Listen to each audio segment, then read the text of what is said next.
Your thoughts are not always facts, they're frequencies. Some nurture, others torment, but most of us let them run unchecked, like wild horses in a storm. To discipline your thoughts is to recognize their power without becoming their prisoner. You don't silence your mind by force, you train it with attention. When negativity knocks, don't invite it in for tea. Label it, question it, replace it. Your inner critic thrives on chaos. Starve it with conscious calm. You are not your intrusive thoughts.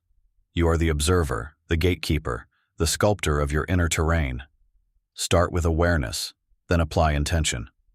And every time you pull yourself back from mental spirals, know this: you are building unshakable inner strength. Moment, judging, fearing, craving. But have you ever asked who's speaking? And why you obey it so blindly? Thought discipline means interrupting this autopilot monologue. Your mind is not your master, it's your tool. Reframe your inner dialogue. Challenge assumptions, replace defeatist phrases with empowering truths. I can't becomes I'm learning. What if I fail becomes what if I soar. Over time, these reframes rewire your neural circuits. Neuroplasticity is your ally. Use it. Speak to yourself as you would to someone you love, not someone you're punishing. And remember, your thoughts shape your emotions, your actions, and ultimately, your destiny. Master the voice, and you master your world. Your attention is the currency of the mind. Whatever you pay it to, grows. Discipline begins where attention is reclaimed. Most thoughts are not deliberate. They are loops inherited from the past or borrowed from fear. The antidote? Conscious redirection. Each time your focus drifts to worry, comparison, or regret, cut the thread. Bring it back to the now. Mindfulness isn't a trend, it's a rebellion against mental slavery. Start small. One breath, one choice, one reframing. The more you practice redirecting your mind, the more you train it to serve you instead of sabotage you. Attention is power. Wield it like a sword.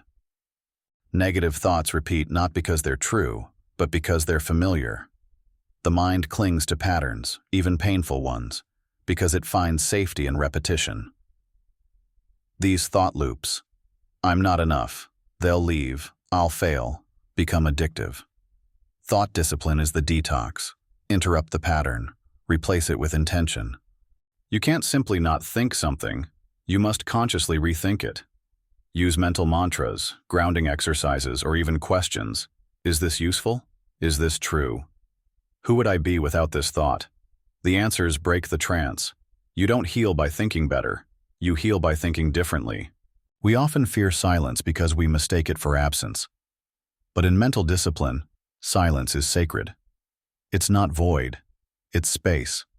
Space to choose, reflect, realign. Amid silence, you meet your deeper self, the one untouched by noise, shame, or ego. This stillness doesn't mean suppressing thoughts. It means detaching from them. You watch them arise and fall like clouds in a vast sky. Meditation, journaling, even a silent walk, all help develop this internal sanctuary. When you embrace silence, you no longer react. You respond. You no longer fear the voice within. You guide it. Your mind produces thousands of thoughts a day, but not everyone deserves to be believed, felt, or acted upon. Most are noise, background static from the subconscious. Thought discipline is about filtering signal from noise. Practice mental minimalism. Ask, is this necessary? Is this mine?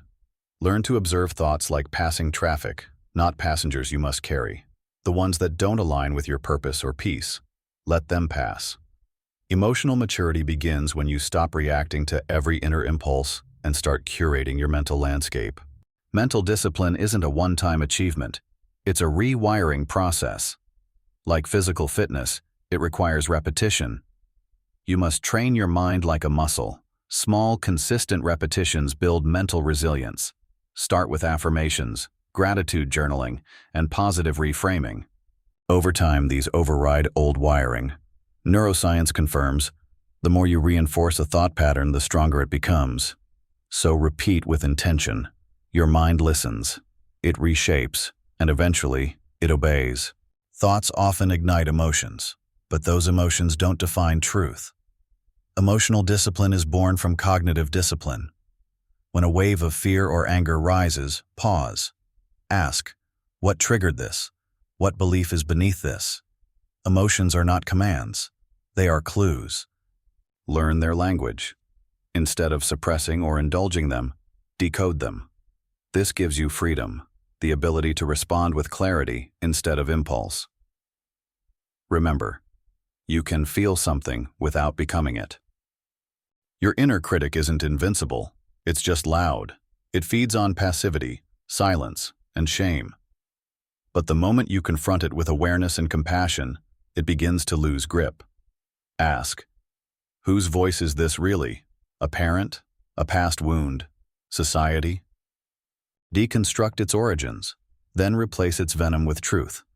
Speak to yourself like someone worth fighting for, because you are. Inner discipline means you no longer let the harshest voice be the one you listen to most. Ironically, disciplining your thoughts doesn't cage you, it liberates you. Because when your mind no longer controls you, you control your life.